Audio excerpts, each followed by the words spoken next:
Welcome to the Davenport University 2019 Football Signing Day Special. We're coming to you right now, currently live from the Davenport University Athletic Offices.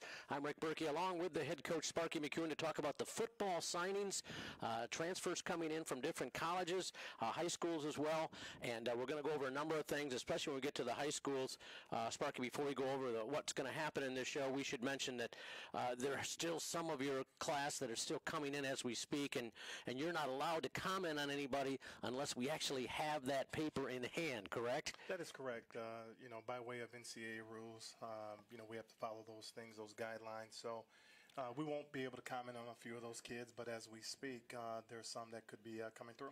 Right, and some of the folks are watching, a lot of folks are probably watching this on demand, so it's like currently at 3:10 p.m. on Wednesday afternoon, so anybody that came in 20, 30 minutes later, we're not allowed to, so we're not neglecting you, we just want to get into it. But it's an exciting time for the football program. It's kind of a crowning achievement for you and your staff and everything they've put in, Coach, over the last, really since the day the moment the season ended. Yeah, the Saginaw Valley game, the very next day we were on the road, recruiting. We were out hitting the junior colleges. We were everywhere from Mississippi to Texas to California to Arizona and to Kansas. So our guys have been working around the clock to put together a class that's going to be able to compete in the very tough GLIAC. Let's talk a little bit about that class right away. Just in general terms, what are your feelings right now? Going into it, year one, we knew that we had a lot of holes to fill just so we can compete in the conference.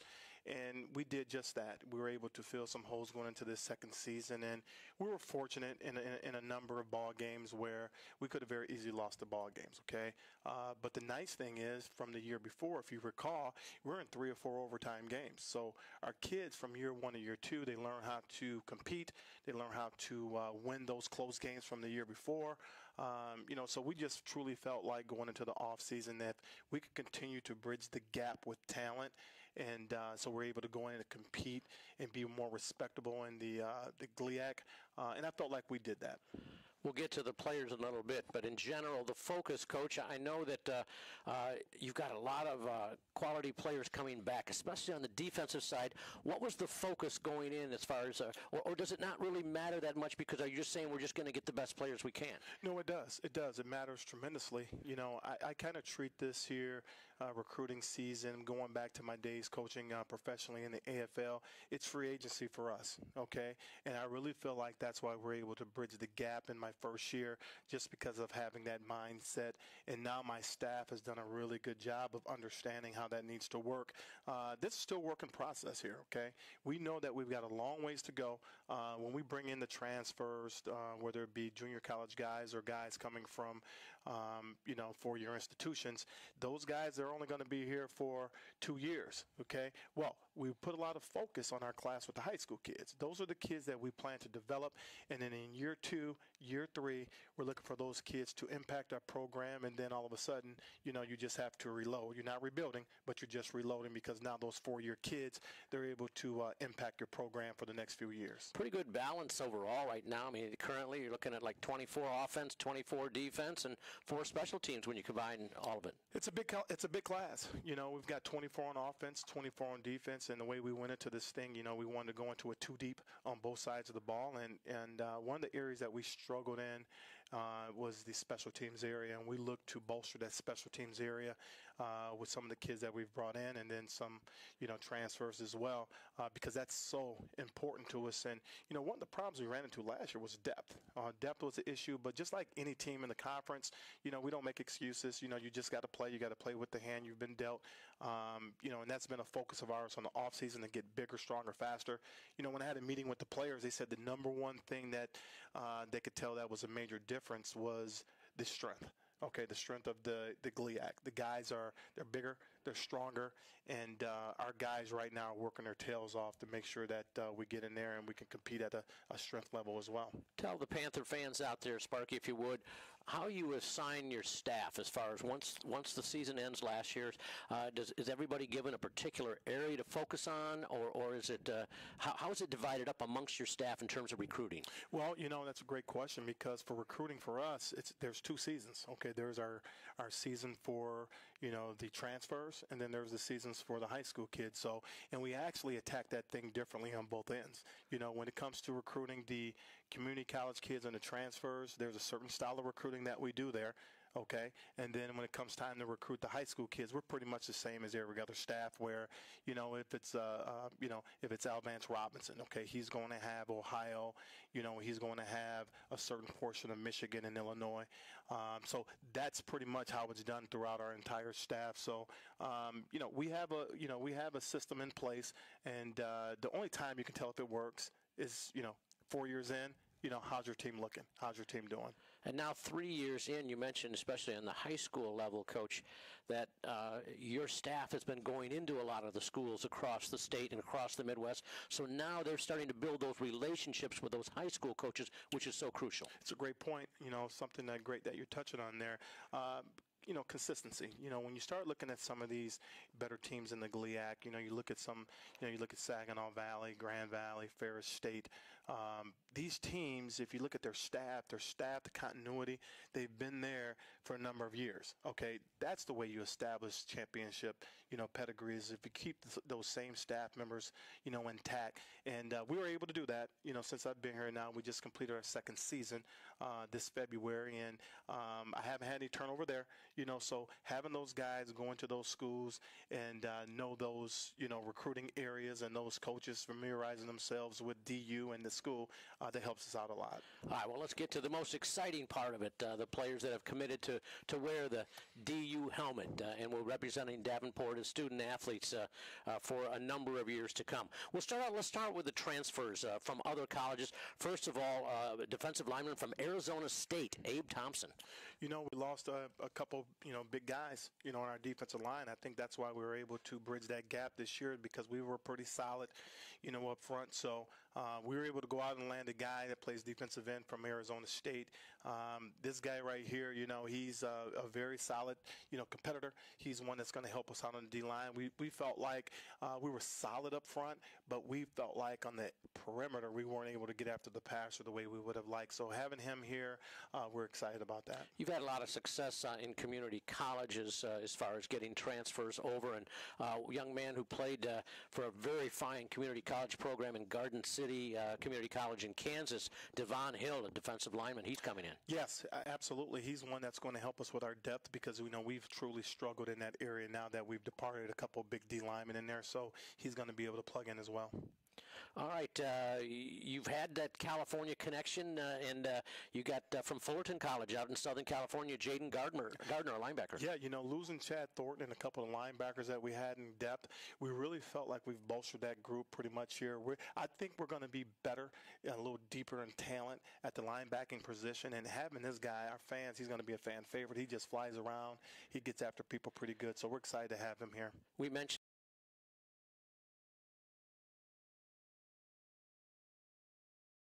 how much are they involved in the recruiting process, or do you want them to stay away from that completely, or do you want them out there talking Davenport out there on the off season? Well, when it comes to recruiting, those are your best recruiters.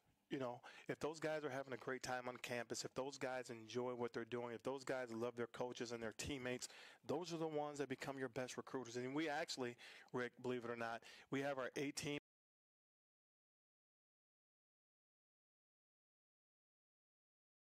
understand that we need depth. So it's not like, we're bringing in people to take their jobs. No, we're bringing in people to build a depth so we can have a competitive team, one that can fight and hopefully down the road compete for a championship. One of the nice wins we had last year was at Quincy University down in Southern Illinois, and you've got a young man who played for Quincy 2 years ago, I believe, linebacker T.J. Daniels. Yes, he's going to add depth to this program, and he's just such a class young man. He's a graduate transfer, so he utilized that new rule where he can now transfer in and play for 1 year for us, and he's a leader. We're excited about him.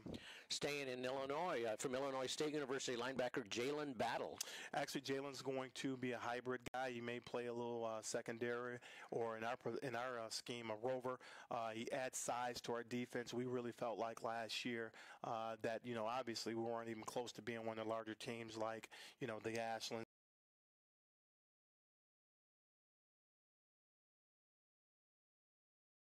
Do you anticipate some of the players coming back that played one position primarily last year shifting this year? Will you see much of that this year? Is pretty much everybody who played last year going to stay where they were? Well, that's what the spring is for. We love spring. That's actually, Rick, that's my favorite time of the season because, we get to go out there, we're loose, we have a little fun, but the players actually get after it, okay? In August, you really can't get after it because, you got a game. From the time you walk in the doors,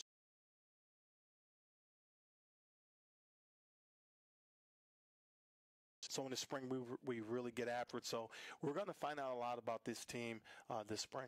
And the coaches within themselves try to jockey to get the players over on one side of the ball that the other side wants them on their side.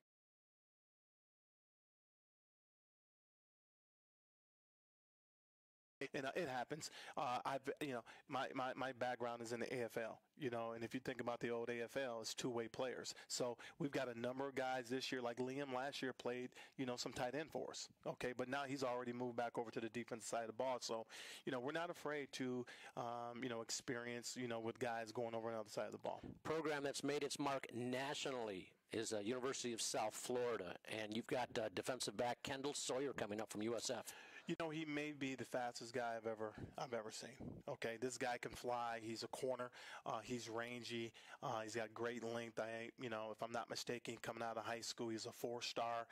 We're extremely excited about him, and we have 2 years with him. And he's so excited to be here, and he's just been a treat to be around.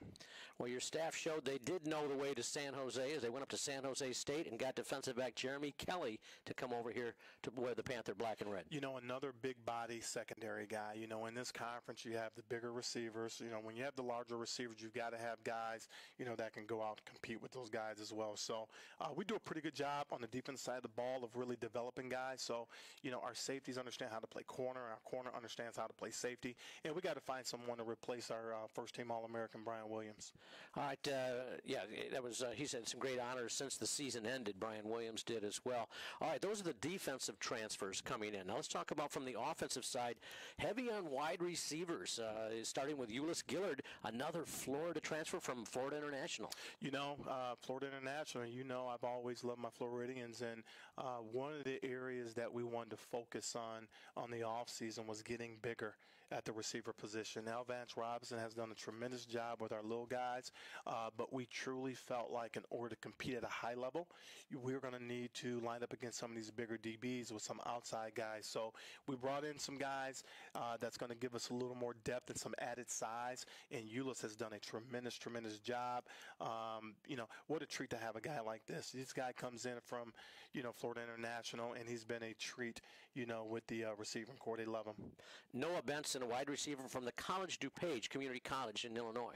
We think we found a gem. He's 6'6", and this is a kid that when you watch him on film, he does some things really nice. He's able to high point balls. He's got a good gait on him as he runs.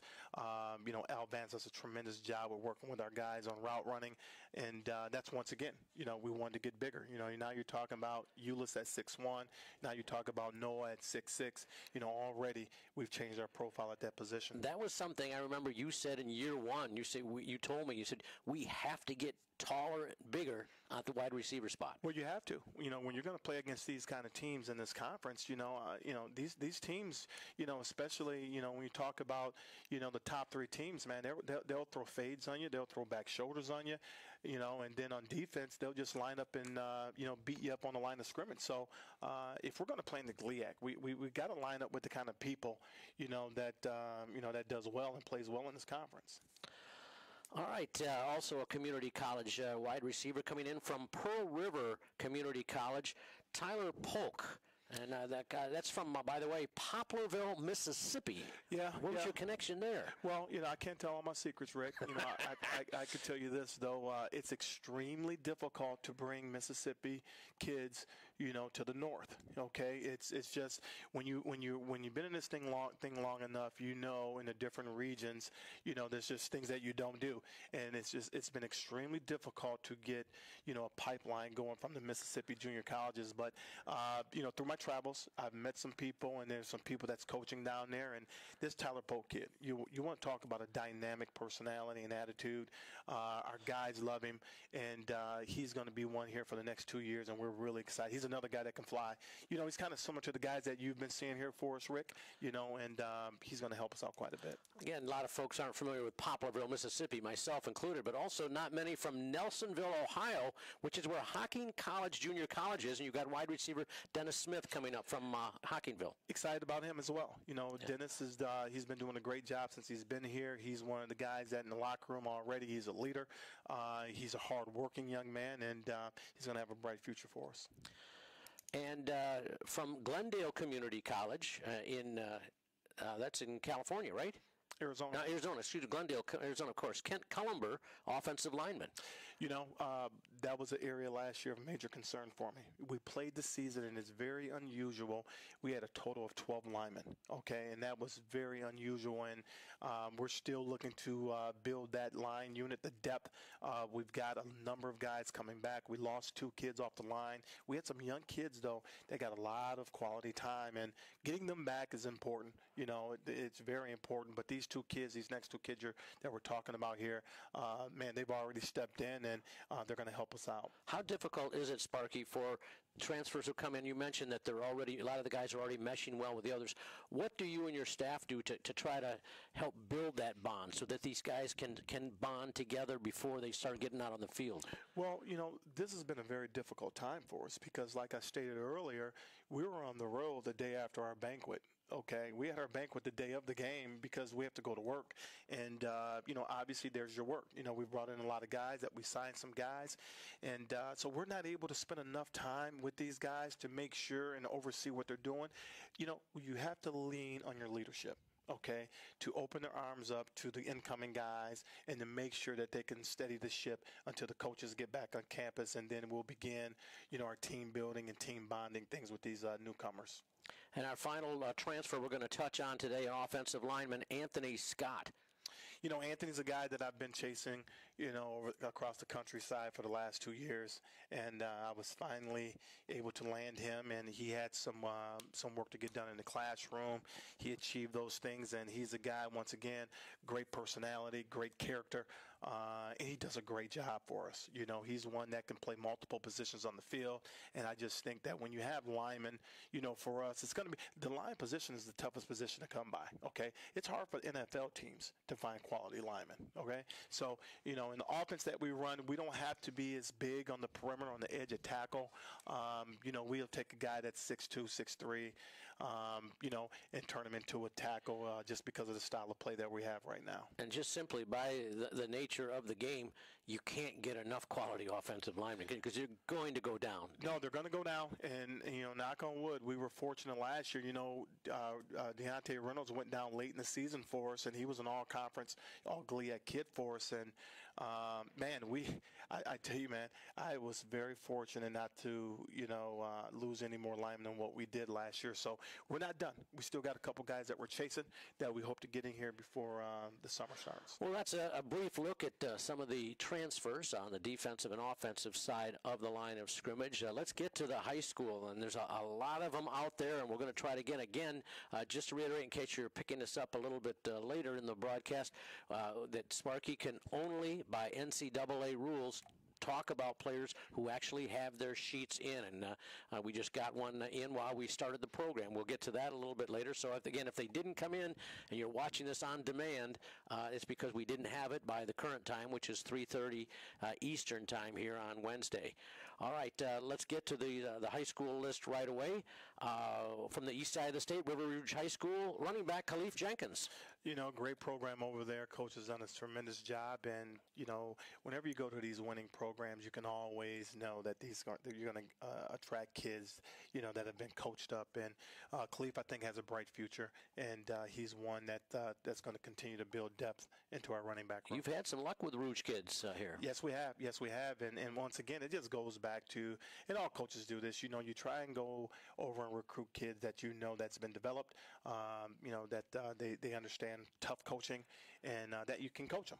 So Rouge has been a great stop for us. Speaking of the Detroit area, a young man with a football name. It's not the same family, but a heck of a running back, Lorenzo White Jr. I just happened to be in the school when Harbaugh was in the school at the same time, and I told Harbaugh, I think I got me one that's a throwback from the old Bo days, and all of a sudden this young man walks around the corner. The only reason this young man has not gone, and played big-time football is because, he hits the height at about 5'7". He's 240 pounds, and I really felt like in the scheme of things and what we're going to do in the red zone area, you're going to need someone like this, that's low center of gravity, that's able to get under your pads, and he is powerful. He is a weight room freak, so I'm excited about him. Tremendous grades. He's done a great job in the classroom, and obviously at King High School, they just won the state championship, so he comes from a great background. And we've already seen last year with South Octa, you don't have to be tall to have a big impact on the running game. Absolutely. All right, let's get to another running back. This one from Grand Blanc High School in the Lansing area, Ryder Brodbeck. Well, here's a young man that I think that's going to be able to come in, and at some point he's going to impact his football team, in a variety of ways. It could be as a backer, it could be as a H-back, it could be as a running back, and we're excited about him because he has those type of tools. All right, Coach, if I miss somebody, just jump in and we'll get back to him here, okay? But let's get to the Grand Rapids area. From Forest Hills Eastern High School, wide receiver, had a heck of a high school career, Brady Doyle. Brady, I truly feel like he has a tremendous upside. Here's a guy that, once again, we talk about the size on the perimeter. Okay, if you're able to go out and attract a guy to your university that can make a difference on jump balls, back shoulder throws, and being physical in the run game, Brady's intriguing. I think he's one that's going to truly benefit us here in the near future. And staying in that position, wide receiver from East Lansing High School, Jack Morse. Here's another guy. What we want to do this year for us and where we're at now at DU in this process, we wanted to go out and recruit athletes, guys that will figure it out once they get on campus. When you go through and you watch the film of Jack, man, he plays a number of positions, and he plays them well, okay? Didn't he play on both sides? Oh, yeah, absolutely. And we just think that this is another guy that could come in here, and we'll figure it out, and that's just been my style of recruiting. I want to get some guys in here that know how to win. They've been in winning programs, and then at the end of the day, they want to just get on the field and play. And when they played in high school, if they're able to go on both sides of the ball, that's just going to help their cause once they arrive here at DU. So when you see a hypothetical player who plays wide receiver and DB for his high school and does very well, when you're recruiting him, you'll say, we might put you on one side or the other. We don't know until we get you out there? Absolutely. We want to see how he competes. Okay, we want to see how he competes in the ball game, and the number one thing to me that I've always been big on is feet. Okay, you got to have feet. If you have feet, maybe you lack a little foot speed, as far as your top end speed. But if I have guys that have feet, we work hard on developing feet here. That's going to help your cause on getting on the field with us as an athlete. All right, back to the West Michigan side here, a connection. Talk about a high school career that, really popped some eyebrows in certain games from West Ottawa in the Holland area, quarterback Isaac Van Dyke. Wow, here's one that we feel that has a tremendous opportunity to do some big things. Here's a guy that he's already played in the offense with a lot of the same characteristics of what we do here. He's a quarterback. He's a dual threat guy. He's a guy that, he can beat you with his arm as well as his feet. But more important to me, he's just a smart trigger man. Okay, he's a smart trigger man, and having a guy in our offense, because ultimately when we finish up, our offense is going to look different this year. Year one, it was different, and it was this work in progress of getting us to where I need us to be. Right now he's going to be in that mode, of a Ford, where he can really beat you athletically, but at the same time, if you're not careful, he can beat you with his mind. Same position, Different side of the state, though. Quarterback from Clarkson High School on the east side, Jake Jensen. Here's another guy, a lot of similarities, but the difference here is this young man, he has the athletic ability to play somewhere else. Okay, we want to make sure that our guys understand that when you come here, you're going to compete. You're going to have opportunities, but I think this guy here, if things doesn't pan out for him as a quarterback, I truly feel like this guy will see the field immediately in a different position, whether it be at receiver, whether it be at DB. In general, Coach, how difficult is that kid comes to you? He's played the same position throughout his whole life. Ever since he was in Pee Wee football, all the way up through high school and that, he's been this position, and you come to him and say, look, I think you've got more potential at this other position. How hard a sell is that sometimes? Well, believe it or not, a lot of times it works itself out. They come to you. Really? Yeah. And think about this. If you're a star, okay, well, most stars are probably tremendous competitors, okay? After a year of sitting down and watching, you kind of figure it out and you say, hey, you know what, I can get on the field at another position. And then they'll come in the office and they'll have that conversation. And the second part to that is having it with me. If I think they can, make that transition. But if a kid comes and tells me he wants to get on the field, I say, okay, we'll work it out. And we'll let him compete in the spring. Well, no matter who your quarterback is, you talked about the value of a big lineman. Well, you got that young man, Peyton Young, an big 300-pounder from Muskegon Oak Ridge High School.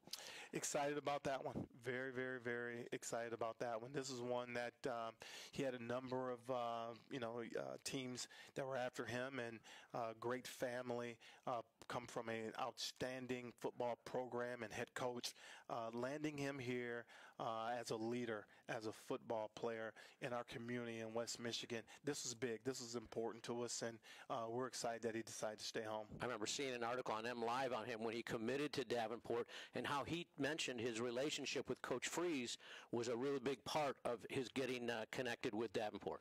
Yeah, and that's important. We talked about this early in relationships with coaches. Our coaches, they understand that coming here as a coach, number one, you got to be able to teach. Okay, you have to be able to teach because we have some outstanding coaches in this league, and we have some outstanding teachers, in this league, and it's a difference. It's a difference. And then on top of that, you got to be able to recruit. Andy Freeze has done a good job in the recruiting wars with some of these guys that we've decided to sign. All right, back to another offensive lineman from Constantine High School down by the Three Rivers area, and that would be Trenton Steers. Yes, excited about him. Once again, we're talking about size, a guy that has a tremendous upside, a guy that we feel with a little development, he's going to be an impact player here. Okay, and staying on the line from St. Joseph down on the southwest side, Hunter Christensen. Hunter is a young man that actually I played ball with his dad, back in my Ferris days, and his dad was an intense player. And then when you watch his son on film, it's just that pedigree. And he's got a tremendous upside to him. He's a center. He's done a great job there, at St. Joe's, and, we're excited about his future here.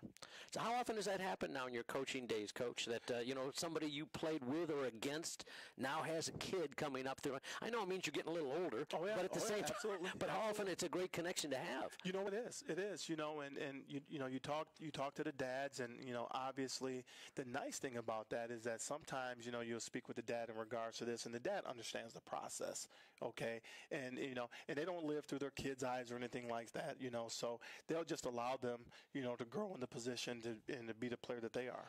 Our final offensive lineman in high school that we can talk about that I know of from a little south of Grand Rapids, Otsego High School, Alex Raphael. Alex, he's one that we found.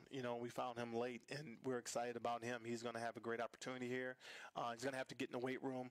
He's going to have to develop, and I think if he reaches his potential, man, we found one.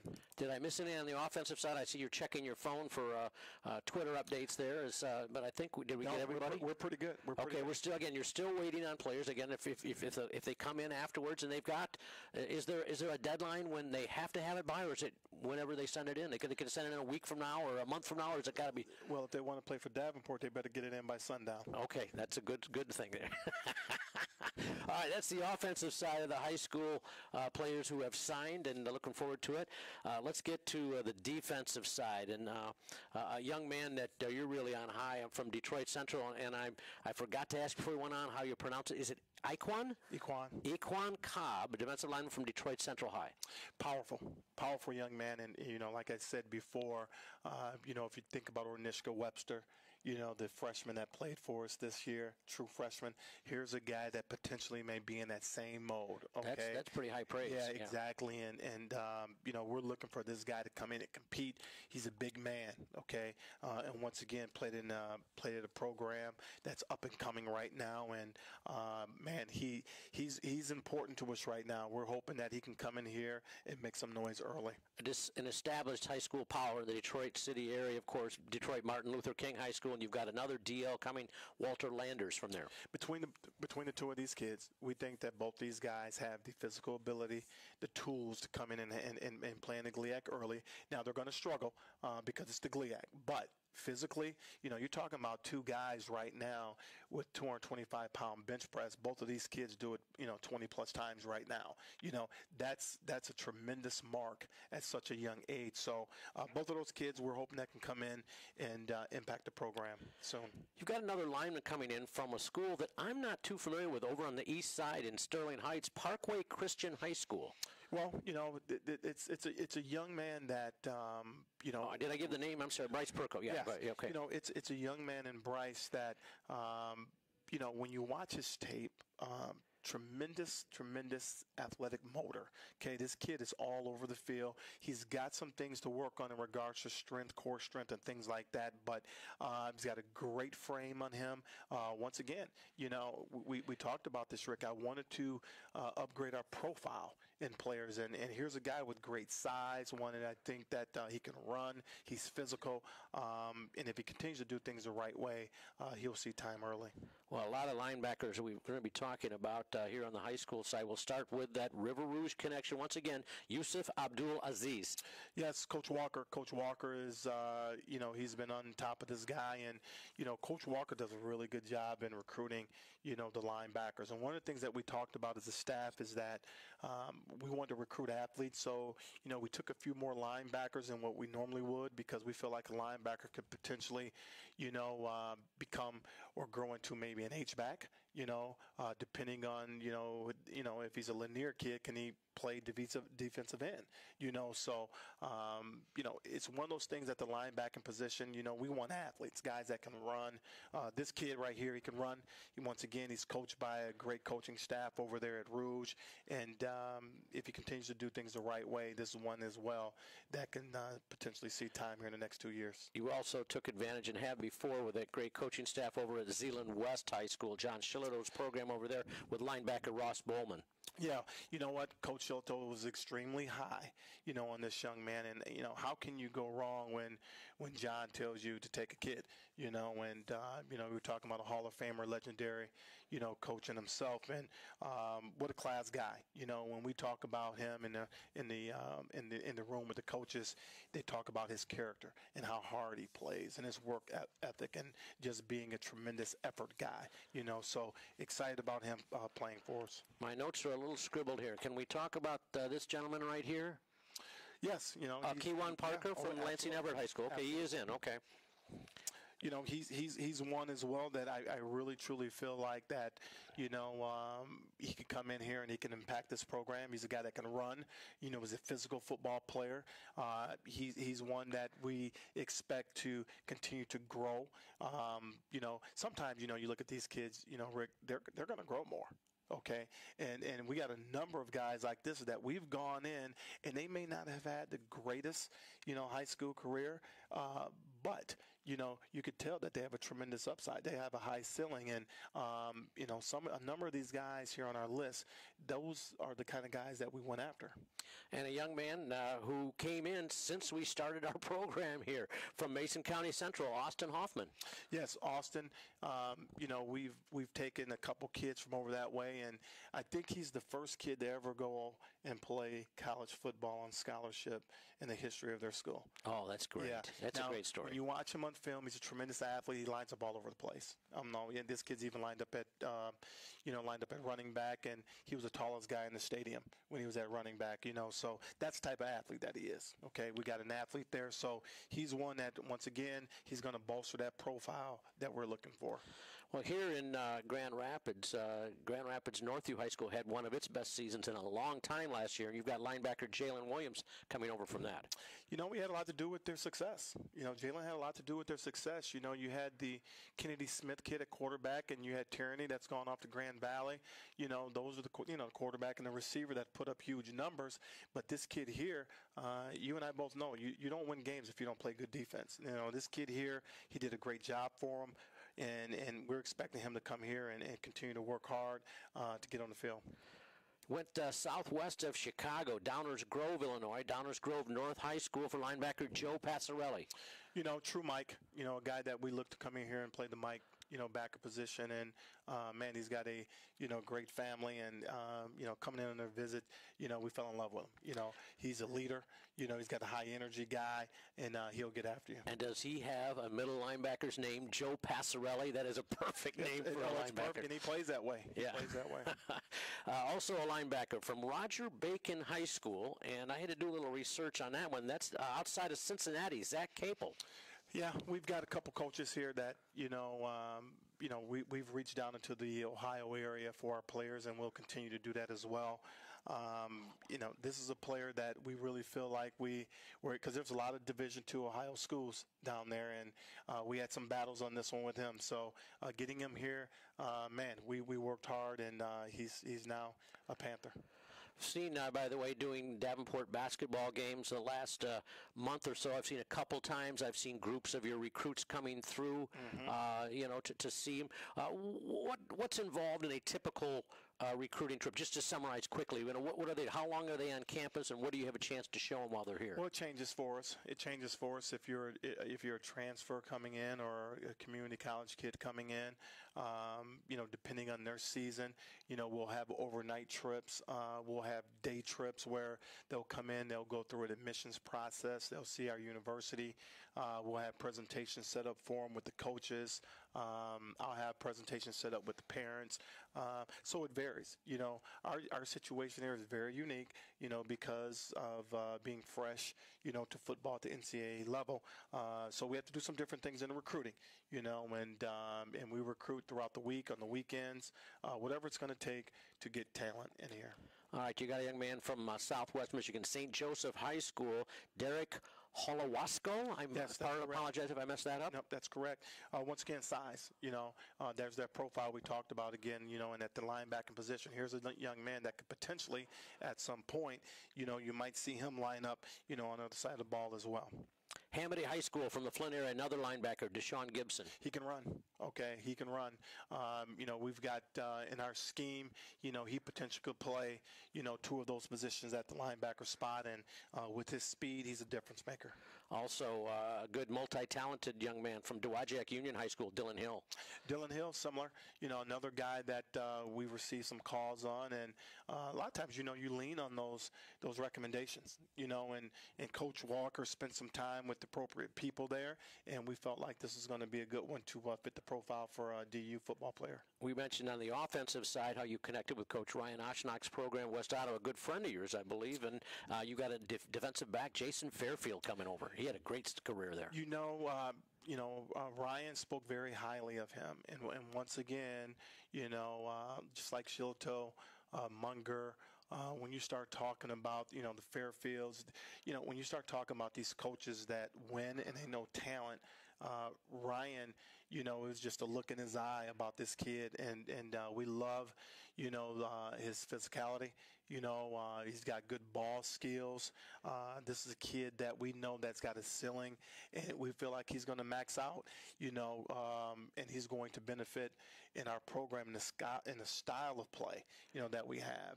He's a smart football player. So we're excited about that one, and he's a longer, bodied guy, and that's what you look for to compete in the GLIAC. To the capital area, East Lansing High School for defensive back Caleb Elam. Yes, Caleb.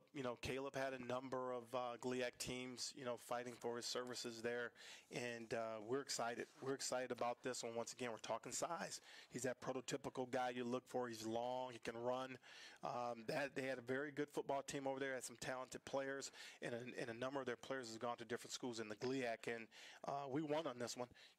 We expect him to come in and continue to develop and be an impact player for us. And a young man that their letter came in just before we started taping today, got a big smile on your face, defensive back from Livonia Churchill High School, Avery Grenier.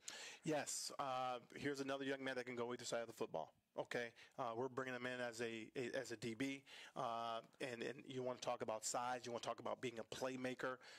He's one that smarter than he is fast. He's got great feet, and we feel like he's going to develop into quite the athlete for us here at DU. Defensive back from Everett High School in Lansing, Noah Smith. Noah Smith, another kid that can run. He's physical. He's been coached up. He's been there in a program now that they got a good tradition of football there and putting out good athletes, and he's one that Coach Walker does a good job in that Lansing area of recruiting athletes. We'll get to the specialists now. A couple from Lakeshore High School, kicker and a punter Kyle Wojan. Yeah, you obviously that we have had our struggles, in the kicking game, and we've actually literally lost games. Not just because of the play, but it's put us in a bad situation, and we really focus on going out and getting guys. Not only, we want them to be athletes, okay? And so we went out to recruit guys that are more of an athlete at those positions. Another specialist, Dylan Hill's teammate from Dowagiac Union High School, Drew Davis. Yeah, Drew's going to come in, and Drew actually is going to double here, as a golfer. So I'm excited about that one, and so he's gonna. Place kickers are all good golfers. Did you notice that? Well, they don't do anything in practice. That's right. They don't do anything in practice. So I'm excited about Drew. Drew's a competitive kid, and man, to come here and play on our golf team and represent our football team as well. That's outstanding. I know who I want on my team for your golf outing this summer. Right now. Exactly. Drew. Exactly. All right. Did I miss any that you know of on the defensive side, Coach? No. We're just excited about what we've done there on the defensive side of ball and recruiting. All right. So we've touched on the transfers, the high school student athletes that are signed, and let's get a couple quick reflections before we wrap it up. Just in general about last season. You made some huge strides and made accepted your name in the GLIAC. Yeah, we were excited about it, Rick. And with all respect to our conference, man, we know how hard it is to win in that conference, and these guys know this year is going to be tougher. It's just going to be tougher because the teams that play in this conference. I mean, you got Ferris State that just went to the national championship game, and they played extremely well. I happened to be at that game, and and then obviously there's Ashland that won the conference the year before, and then you have Grand Valley that won the conference the year before that, and then Saginaw. Saginaw was within points of getting into the tournament. So it just goes on and on and on. So we had to bolster our depth, and I told our guys, you got to grow up fast because it's not going to get any easier. I need my Newsline sound effect thing here. We've got this just in, Coach. A couple of JUCO signings that we're told just came across the wire. Tell us about them. Well, Jeremy Kelly is a young man that I truly feel is going to be able to come in and benefit us, in the secondary. And Abe, we actually touched on Abe a little bit in regards to playing defensive end, so out of Arizona State. So we're excited about him. All right. Well, we touched on last season. Now the off season. What are the guys doing right now? Well, the fun part for us is that, man, the recruiting part at this point is over, and we get to spend time with our own players. Spending time with our own players and making sure that they're doing things the right way in the weight room and conditioning and things like that, and continue to work on mental toughness because we got our work out. We got our work cut out for us. So I'm excited to be back with my boys. I missed them. and now we get to spend some time with them. This is like election night, Coach. Look, we've just claimed another region here. Okay, tell us about the third just one just in. Yeah, David Rumsey. He's a young man that once again, as a specialist, he's going to have to come in and compete. He's going to have to come in and compete, and we've got our share of kickers and punters here now, and so we won't have the struggles we had, in 2018. He's from Montague High School, by the way. He is. David is as well. All right, your off season is going to build up to the spring game Saturday, April 13th. Mark it down. Saturday, April 13th, 12 noon there, and that's it's a chance to get out there and show some skills. But you always make a point to make it fun. It's a fun event too. Well, like I told you, it's one of my favorite parts about college football because you get to be a little more loose. And at the same time, we're intense, but we have our fun. But you get to see these kids really get after it. And, because after spring game's over, we're done with our players. Okay. I have a strength and conditioning coach here, which is awesome. He does a great job. But as far as coaches, we're done with them at that point, and we're off to the recruiting scene for, the camp scene. All right, and that leads us up to the 2019 season. Right now, week 1 is open. You're still working on filling that. Yeah, we got a couple teams that we're talking to right now, and we're in contractual talks with. Is that Labor Day weekend, week 1? That's that week 1 there. It's going to be going into Labor Day. Yeah, it's going to be that Thursday or Saturday that we're looking to play. But we know you're opening up right now, week 2 and 3 on the road at Lake Erie College and up in the UP at Northern Michigan. Yeah, we got to go to Lake Erie. Anytime you're on the road and it's early in the season, they got a new coach there. It's going to be tough, and then we have to get on the bus and take the long ride up to Marquette to play against Northern Michigan, where we've had 2 very physical football games. Nystrom's going to have a team that's going to come out and they return everybody, and they're going to swing at you. They're going to get after you. So right off the bat, those 2 away games is going to be games that our guys are going to have to lock in. Now, Coach, you promised me a year ago, pretty soon you said, we're going to have more home games than road games. I know you're, again, a young program doesn't have the clout probably in terms of scheduling that in a veteran one does, but we're getting closer to that. Zero clout. But we do. We have a home game, a homecoming game against Lindenwood. They're coached by, a guy that has a tremendous record, took over the program last year, so they're going to come here, and they had a solid season similar to us last year, so playing them on homecoming is going to be huge. And then the next game obviously speaks for itself. We played, probably, going into 2019, Ferris State's probably going to be either number 1 in the country or number 2, and they return absolutely everyone. And then we go on the road, and we make a trip to Ashland, and Ashland returns a tremendous amount of starters on offense and defense. So it's the GLIAC as usual, and that's going there to play them. Then we'll return home. Okay, we'll return home. Finally, we've played up in Houghton back-to-back years. Yes, we have. So now Michigan Tech will come here, and just like Northern Michigan, we've had 2 unbelievable games against Michigan Tech. And then after that, we've got to go over to Grand Valley, and it's their homecoming, and man, it's this schedule never gets easy, and we've got to go over there and mad to have those dudes wanting to tear up that locker room to get after us, I'm pretty sure. So, and then we return home against Wayne State. Coach Winters, he'll have those guys ready to play here. This will be our first time playing. Actually, our second time playing them, here. And then we host Northwood for the first time, here in Northwood.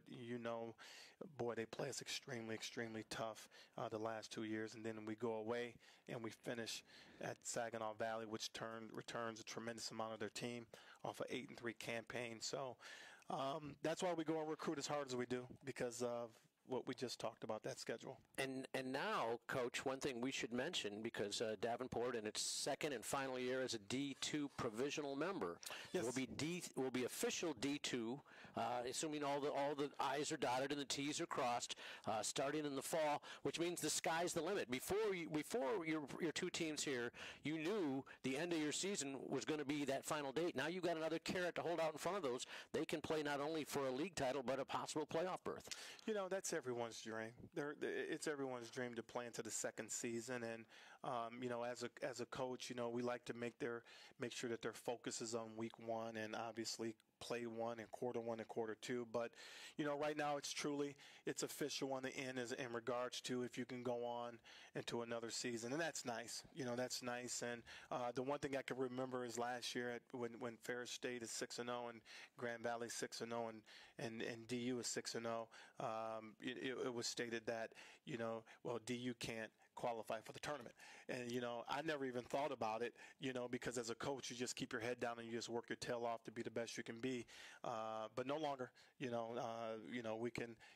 can talk about things of moving into the second season if you're as successful as those other ball clubs. All right, Coach, exciting time. Now it's time to get to work, and congratulations to you and your staff. It took a lot of hours, a lot of time away from family, and now it's time to start get back to work and reap the benefits of all that labor. Absolutely, and thank you. It's been fun. I look forward to seeing you at the spring game. It will be fun. We will broadcast the spring game here on the Dan, Saturday, April 13th at 12 noon. So again, if any more information you want to find out about the football program, the team, the schedule, the signings, go to dupanthers.com. You can always watch this particular program on demand. So just click on the Davenport Athletics Network, click on demand. You can watch this once again. That'll wrap it up here today for Signing Day Special 2019 edition. For Coach Sparky McEwen, I'm Rick Berkey saying thanks for joining us, and go Panthers.